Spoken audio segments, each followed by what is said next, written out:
transmission was the last video. This one should be kind of bottom end stuff, I hope. I ground the crank a while ago, so now I just need to bolt it back together. I am going to check the balance because we're running the MAP H-beams in it, and so I've got what pistons we're going to run. I'll go grab the rods, get this bolted up, and then start making bob weights. Not going to show you the balance because, like I said, it would take way too long of a video. It's a waste of time. There's not much to see. It's not that exciting anyway, so whatever. Kind of get an idea. The finish on the crank looks really good. I'm very happy with it. Yeah, once I get this crank back together, then we can move on to getting the bottom end back together. I'm running double super blends. Other than that, there's not really much anything else special. I'll show you the cylinders. I got to get those painted up, and I'm going to get them baked. But I cut the reliefs for the rods last night, and it turned out pretty good. Got these all cut out last night. Still have a little bit cleaning up to do, but I'm happy with how they turned out. Tried to match them perfectly, but Dan did a really, really good job of sleeving these for me. So all I had to do is just get these notches and cleaned up, but I need to finish prepping these for paint, get them painted up. Customer wants them to be silver, so I'll get that done. I'm gonna put these new ones in. I'm gonna just do it loosely on the bench here, and then I'll take it to the vise and we'll torque it. But just for better viewing, I'm gonna just start right here and then go from there. I've stamped, I don't know if you can see that, but I've stamped the flywheel and either web to indicate where they go back.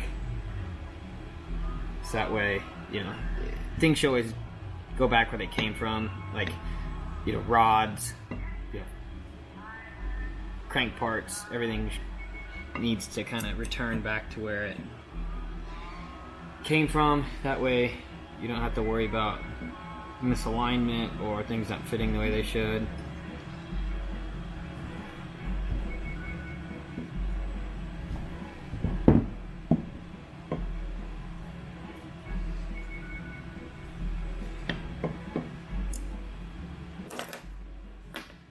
So everything looks clean and clear, so it should go together. So I'm going to pull one side off and get these studs in the bottom.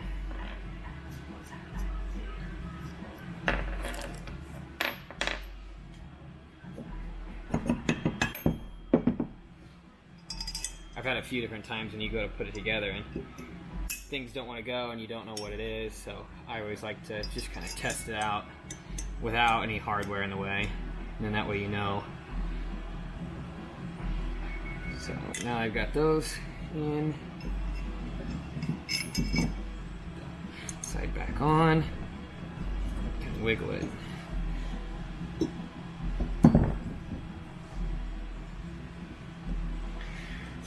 You got these tab washers. Those need to go in. The last guy who assembled this put brand new tab washers in and then didn't bend them over. So I don't know if that was just an oversight or if it was intentional. Not really sure what's going on there. You've got two sets of nuts. One is deeper than the other. The taller ones go to the top two bolts here, and then the shorter ones go to the middle set. A little bit of movie magic. Boom, I'm all done. You have to use red Loctite on these, and I use this Motion Pro crow's foot adapter deal for torquing. You can use a socket on these top four, and then, you know, in order to get in here, I could modify a socket and get in there, but I just prefer to use this 90-degree tool. So torqued them all 25 foot-pounds, red Loctite on all of them. Now I'm just going to bend these tabs over and should be ready to start doing my balance. next I'm going to weight check the rods and the pistons, make my bob weights, and I'll spin it up. Probably not going to show you much of that. That way we can get majority of this bottom end all in one video. If I show you the balancing, it's going to turn into a whole nother video. And I'm only available to upload like 15-minute videos at a time right now because I don't have enough subscribers. So I'll make much longer videos in the future once I get that many, but I think I need like 4,000. So anyway, let's move on to the next step. Okay, before I do start the whole balancing thing, I just wanted to show you how nice this assembly looks. So standard Hepalite pistons, H-beam steel maps. So we'll see how much material needs to be added or removed, but yeah, it looks so nice. It looks so much cleaner. This is the old set, the crusty old pistons, but just standard aluminum with the steel cap, but standard, regular, original, super cool and fancy, race ready. In theory, this doesn't mean anything, but I love doing this. It's just like showing the beautiful clearance. Oh, yeah, it's fun. But crank's ready to go. Rod bolts are stretched to 5.5 thousandths. Everything feels really good. I'm very happy with it. The balancing was pretty quick. Just ended up throwing some holes in the bottom. I don't know if you can see those, but it wasn't too far off, so that was nice. I used 63% balance factor. Now I'm going to get the bearings and the case halves, and then yeah, we should get these bottom end together. Being a petty nuisance or experimenting with narcotics, do not regret choosing. Okay, both super blends are installed.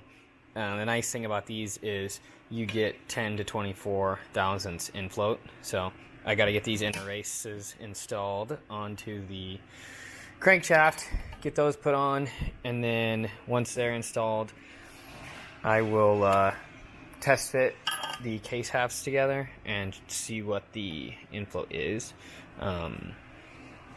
There's been times when I'll do that and then they don't even need any shims, so I don't think we're gonna get that lucky, but I thought that was cool.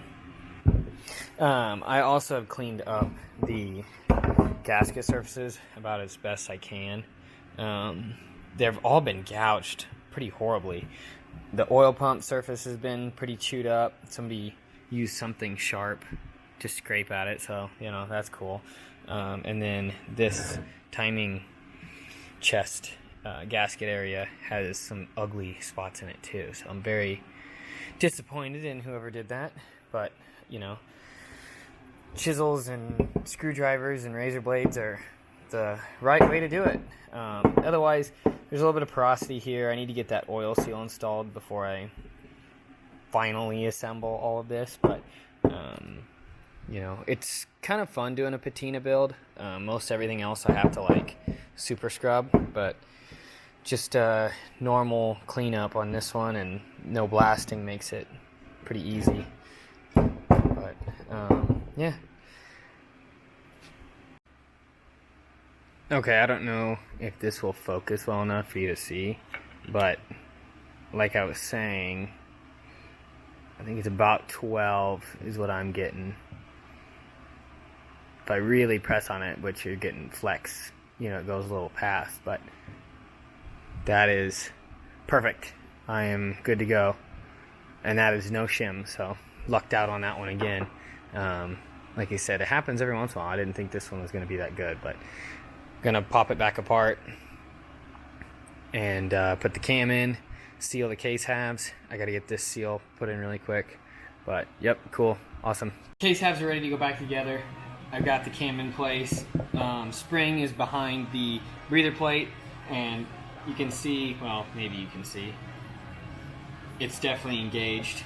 You don't want those tangs to not line up because then it'll bind up for obvious reasons, but anyway, make sure that's good. I've got a ton of assembly lube in the roller bearing, a ton of assembly lube on the cam bushings, so now I'm going to seal it up with the blue Hylamar.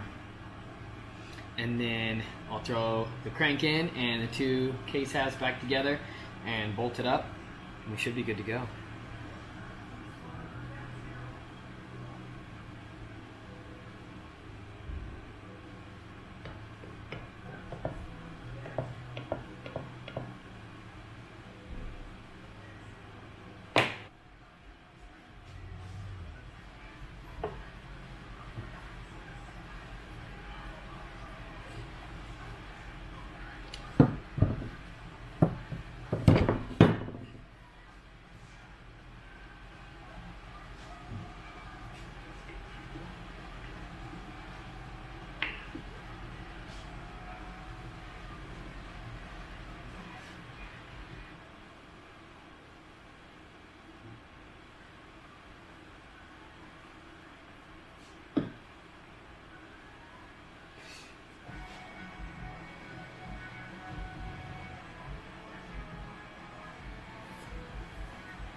Well, next we'll be cleaning up all these guts for the timing chest, and then I will get that installed. It'll be a separate video.